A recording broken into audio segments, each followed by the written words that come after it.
নমস্কার বন্ধুরা, আশা করি আপনারা সকলে ভালো আছেন।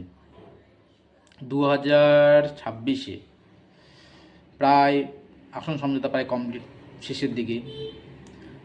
আইএসএফ এবং বাম সংগঠনগুলোর সাথে আজকে একটা বৈঠক হয়ে গেল। তো মনে হচ্ছে যে প্রায় আসন সমঝোতা প্রায় শেষের দিকেই।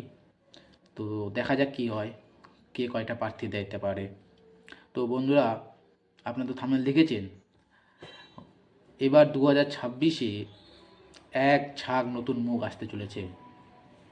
আপনারা দেখবেন 2026-এ অনেকগুলো নতুন মুখ এবং ইয়ং জেনারেশন থেকে ক্যান্ডিডেট হতে চলেছে, যেটা খুবই ভালো দিক। যারা বলেছিল যে বামপন্থীদেরকে খুঁজে পাওয়া যায় না, দূরবীন দিয়ে দেখতে হয়, তারা দেখবে এবার ইয়ং জেনারেশন কতগুলো প্রার্থী ইয়ং জেনারেশন থেকে উঠে আসবে।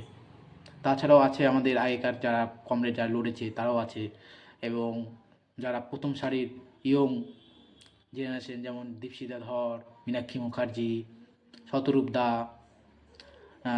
এদিকে ধ্রুবজ্যোতি দা, সম্ভবত এরা প্রার্থী হতে সম্ভবত সায়ন দা, সম্ভবত অবাক হওয়ার মতো কিছু নেই, সম্ভবত এরাও হতে চলেছে। তো বন্ধুরা, ভালো করে আপনারা কাজ করবেন, 2026-কে মাথায় রেখে ভালো করে দেওয়াল লিখবেন, সংগঠনটাকে চালিয়ে যাবেন এবং প্রচার করবেন ভালো করে। মানুষের মানুষের পাশে যাবেন সবসময়, মানুষের সাথে সবসময় উঠা বসা করতে হবে যেন ভালো করে সংগঠনগুলো হয়। মানুষের সাথে ভালো করে যোগাযোগ রাখবেন যেন বিপদে আপদে মানুষের পাশে যেতে পারেন আপনারা, এবং ভালো করে সংগঠনটা চালাবেন। বন্ধুরা ভালো থাকবেন। হ্যাঁ, এরকম নতুন নতুন ভিডিও পাওয়ার জন্য আমাদের চ্যানেলটিকে অবশ্যই সাবস্ক্রাইব করে রাখবেন বন্ধুরা।